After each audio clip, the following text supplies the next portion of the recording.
প্রিয় শিক্ষার্থী ভাই ও বোনেরা, আসসালামু আলাইকুম। আজকে আমরা ইলেকট্রিক্যাল সার্কিট 2 প্রথম অধ্যায়ের 1.8 পরিচ্ছেদের উদাহরণ 9 এখানে একটি সিম্পল ম্যাথ দেওয়া আছে। এই ম্যাথটি আমরা করব, যেখানে প্রশ্নে বলা আছে একটি এসি সার্কিটে 160 প্লাস জে 120 ভোল্ট, এখানে রেক্ট্যাঙ্গুলার ফর্মে একটি ভোল্টেজের মান দেওয়া আছে যে এই ভোল্টটি প্রয়োগ করলে -4 প্লাস জে 10 অ্যাম্পিয়ার প্রবাহিত হয়। এখানে যে কারেন্ট প্রবাহিত হয়, অর্থাৎ এই ভোল্ট প্রয়োগের ফলে আমাদের এই কারেন্টটি সার্কিটে প্রবাহিত হয়, যে কারেন্টের মানটিও আমাদের কী ফর্মে দেওয়া আছে, রেক্ট্যাঙ্গুলার ফর্মে দেওয়া আছে। তাই এখন প্রশ্নে বলা হচ্ছে কতে বের করতে বলা হচ্ছে যে ইম্পিডেন্স কত, খতে বলা হচ্ছে রেজিস্ট্যান্স ও রিঅ্যাক্ট্যান্স এর মান বের করতে হবে, গতে পাওয়ার ফ্যাক্টর এবং ঘ নম্বর প্রশ্নে বলা হচ্ছে পাওয়ার বের করতে হবে। তাই এই অঙ্কটি অত্যন্ত সহজ, আমরা পর্যায়ক্রমে এই অঙ্কগুলো করার চেষ্টা করব। এখন এই মানগুলো আমরা খাতাতে তুলে রেখেছি, যেখানে ভি মান দেওয়া ছিল 160 প্লাস জে 120, এখানে মানটি তুলে নিয়েছি, এবং আই যে কারেন্ট প্রবাহিত হবে এই ভোল্টটা প্রয়োগ করলে সেটা আছে -4 প্লাস জে 10 অ্যাম্পিয়ার। এখন এই তথ্যগুলো থেকে আমাদের এইগুলো বের করে দেখাতে হবে। তাই ক নম্বর প্রশ্নে বলা আছে যে ইম্পিডেন্স বের করো, আর আমরা জানি যে ইম্পিডেন্সকে জেড দ্বারা প্রকাশ করা হয়, তাই না? জেড সমান, আমরা ওহমস ল সূত্র কি জানি, যে ভি সমান আই আর। যেহেতু এটি একটি এসি সার্কিট, এখানে আই আর না দিয়ে দিব আই জেড, ঠিক আছে? এখন তাহলে আমরা যদি ইম্পিডেন্স জেড বের করতে চাই তাহলে কী হবে, ভি ভাগ আই। ঠিক একই ফর্মুলা এখানে আমরা দিয়ে দিব যে ভি ভাগ আই। ভোল্টেজকে কারেন্ট দ্বারা ভাগ করলে এসি সার্কিটের ক্ষেত্রে যেটি আমরা পেয়ে যাই সেটি হচ্ছে ইম্পিডেন্স। তাই ক নম্বর প্রশ্নের ফর্মুলাটা হচ্ছে এটি। এখন আমরা দেখতে পাচ্ছি যে দেওয়া আছে জায়গায় ভি এর মানও আমরা জানি, আয়ের মানও জানি।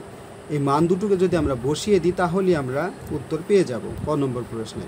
তাহলে আমরা এখানে দেখতে পাচ্ছি 160 প্লাস জে 120, আর এখানে আয়ের যে মান সেটি হচ্ছে -4 প্লাস জে 10। এখন এই মানগুলো কিন্তু আমি চাইলে পোলার ফর্মেও কনভার্ট করে নিতে পারতাম, যেহেতু আমি হিসেবটি ক্যালকুলেটরের মাধ্যমে করব, তা আমার রূপান্তর করার প্রয়োজন বোধ করলাম না। আপনারা চাইলে কিন্তু করে নিতে পারেন। এখন এটিকে কমপ্লেক্স মোডে থাকা অবস্থায় আমরা ক্যালকুলেটরে হিসেব করব, ঠিক এইভাবেই আমরা তুলব। তাই এখানে দিব 160 প্লাস জে বলতে এই ক্যালকুলেটরে আই গুণ 120। এরপর আমরা দেখতে পাচ্ছি নিচে -4 যোগ যে কত আছে 10। এখন যদি সমানে প্রেস করি তাহলে আমাদের যে ইম্পিডেন্সের মান সেটি কি ফর্মে আসছে, সেটি আসছে রেক্ট্যাঙ্গুলার ফর্মে। সে মানটি হচ্ছে 4.82।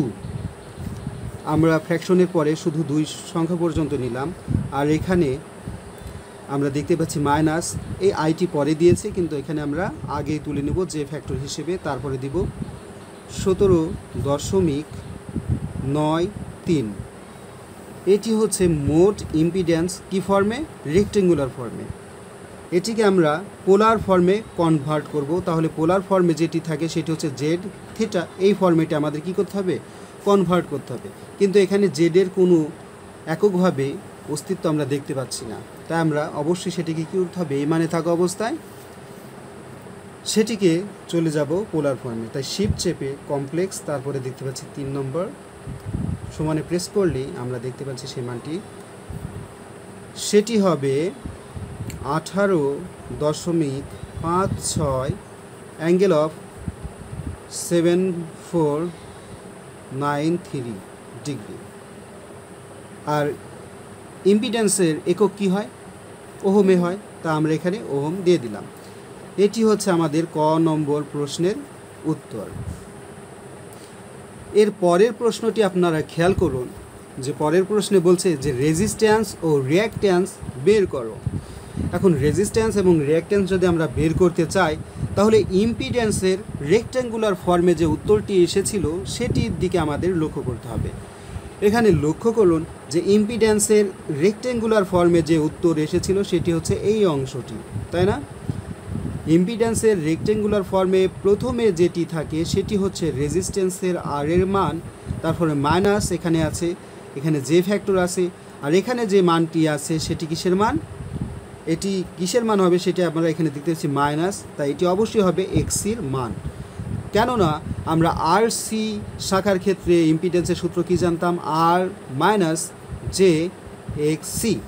দেখুন এই লাইনটি পুরাপুরি এই ফরম্যাটের সাথে মিলে যায়। তার মানে প্রথম অংশে যেটি থাকে সেটি হচ্ছে রেজিস্ট্যান্সের মান, আর দ্বিতীয় অংশে যেটি থাকে সেটি হচ্ছে রিঅ্যাকট্যান্সের মান। রিঅ্যাকট্যান্স সবসময় যে ফ্যাক্টরের সাথে কী অবস্থায় থাকে, গুণ অবস্থায় থাকে। তাই খ নম্বর প্রশ্নের উত্তরটি আমরা এই ইম্পিডেন্সের যে রেক্ট্যাঙ্গুলার ফর্ম সেখান থেকেই লিখে দিব। তাই আমি আবার লাইনটিকে লিখে নিচ্ছি এখানে, যে 17.93। এখন এখানে রেজিস্ট্যান্সকে আর দ্বারা প্রকাশ করছি, রেজিস্ট্যান্সের মান কোনটি হবে, এইটি 4.82। আর রিঅ্যাকট্যান্সের যে মান, রিঅ্যাকট্যান্সকে এক্স দ্বারা প্রকাশ করা হয়। এখন এখানে আমরা দেখতে পাচ্ছি যেটি হচ্ছে ক্যাপাসিটিভ রিঅ্যাকট্যান্স, কেননা এখানে মাইনাস আছে, আর এখানে যেটি অবস্থান করে সেটি হচ্ছে এক্সি। তাই রিঅ্যাকট্যান্সকে আমরা এক্সি দ্বারাও চিহ্নিত করতে পারি। রিঅ্যাকট্যান্সের মান হচ্ছে 17.93 ওহম। অবশ্যই এককগুলো আমাদের বসিয়ে দিতে হবে। এখন আমরা পরবর্তী প্রশ্নে যেটি বলা হচ্ছে সেটি হচ্ছে পাওয়ার ফ্যাক্টর। আমরা অনেকেই জানি যে পাওয়ার ফ্যাক্টর সংক্ষেপে পিএফ দ্বারা প্রকাশ করা হয়, আর কজ থেটা কি পাওয়ার ফ্যাক্টর বলে, অনেকেই ভাবে করি। তাই এখানে থেটার যে মান সেটিকে বসিয়ে দিলে আমরা ক্যালকুলেটরের মাধ্যমে পাওয়ার ফ্যাক্টর বের করে যাব। তো থেটার মান কোনটি বসাবো, এখন দেখুন আমরা যে ইম্পিডেন্স বের করেছি সেখানে ইম্পিডেন্সের যে ফরম্যাট ছিল পোলার ফর্মে, সেখানে ছিল 18.56 আর অ্যাঙ্গেল ছিল 74.93। এটি হচ্ছে সেই থেটার মান। যেহেতু অ্যাঙ্গেল এখানে নেগেটিভ আছে, কিন্তু এখানে বসানোর সময় আমাদের নেগেটিভ কোনো মান ইনপুট করার প্রয়োজন হবে না, তাই থেটার মান আমরা 74.93 ডিগ্রি এটিকে বসিয়ে দিব। তাই পাওয়ার ফ্যাক্টর আমরা লিখতে পারি কস থিটা, থিটার মান 74.93। এখন এটিকে যদি আমরা হিসেব করি তাহলে আমাদের উত্তরটি চলে আসবে, সেটা হচ্ছে কস 74.93 সমানে প্রেস করলে যে মান আসে সেটি হচ্ছে 0.259। এটি হচ্ছে পাওয়ার ফ্যাক্টর। এটি হচ্ছে আমাদের গ নম্বর প্রশ্নের উত্তর। এরপর ঘ নম্বর প্রশ্নে বলা হচ্ছে যে পাওয়ার বের করো। এখন আমরা কি জানি, পাওয়ারকে পি প্রতীকের সাহায্যে প্রকাশ করা হয়। কোনো সার্কিটে ভোল্টেজ এবং কারেন্টকে যদি আমরা গুণ করি তাহলে কি হয়ে যায়, পাওয়ার পেয়ে যায়। ভোল্টেজ এবং কারেন্টের গুণফলকে কি বলা হয়, পাওয়ার। কিন্তু এটি একটি এসি সার্কিট, এসি সার্কিটে ফেজ কোনো বিদ্যমান থাকে। তার মানে আমরা এসি সার্কিটে পাওয়ার বের করতে হলে কী করতে হবে, ভিআই কজ থিটা। অর্থাৎ এই ভিআইয়ের সাথে আমাদের জাস্ট পাওয়ার ফ্যাক্টরটুকু কী করে দিতে হবে, গুণ করে দিতে হবে, তাহলেই আমরা পাওয়ার পেয়ে যাব। তাই এখানে আমাদের ভি এর যে মান সেটি ছিল কত, 100 গুণ আই এর যে মান সেটি ছিল, আমরা যেটিকে পোলার ফর্মে রূপান্তর করে নিয়েছি। এখানে ভি আই কজ থিটা, এখানে ভি এর যে মান সেটি আমরা বসিয়ে দেবো। দেখুন আমাদের পূর্বে যেটি ছিল ভি এর মান সেটি ছিল কি ফর্মে, রেক্টেঙ্গুলার ফর্মে। এটিকে পোলার ফর্মেতে আমাদের কি করতে হবে, কনভার্ট করে নিতে হবে। পোলার ফর্মে কনভার্ট করলে 160 প্লাস জে গুণ 120। শিফট 2 নম্বরে গিয়ে আমরা কনভার্ট করে নিলাম এটিকে। এখানে ভি এর যে মান আসবে কত আসবে, 200 ভোল্ট। তার মানে এই সার্কিটে 200 ভোল্ট প্রয়োগ করা হয়েছিল, তাই আমরা এখানে ভি এর মান কত বসাই দিব, 200 গুণ আয়ের যে মান সেটিকে পোলার ফর্মে কনভার্ট করার পর মানটি এসেছিল 10.77। তাই এখানে আমরা দিয়ে দেবো 10.77। এখানে কজ থিটা, কজ থিটার মানটি আমরা পেয়েছিলাম এই যে মানটি, যেটি আমরা বসিয়ে দিব 0.259। এটিকে যদি আমরা হিসেব করি তাহলে আমাদের উত্তরটি চলে আসবে। দেখো 200 গুণ 10.77 গুণ 0.259 সমানে প্রেস করলে যে মানটি আছে সেটি হচ্ছে 557.886। পাওয়ারের একক কী হয়, পাওয়ারের একক হয় ওয়াট, তাই ডাব্লিউ দিয়ে দিলাম। এটি হচ্ছে অ্যান্সার।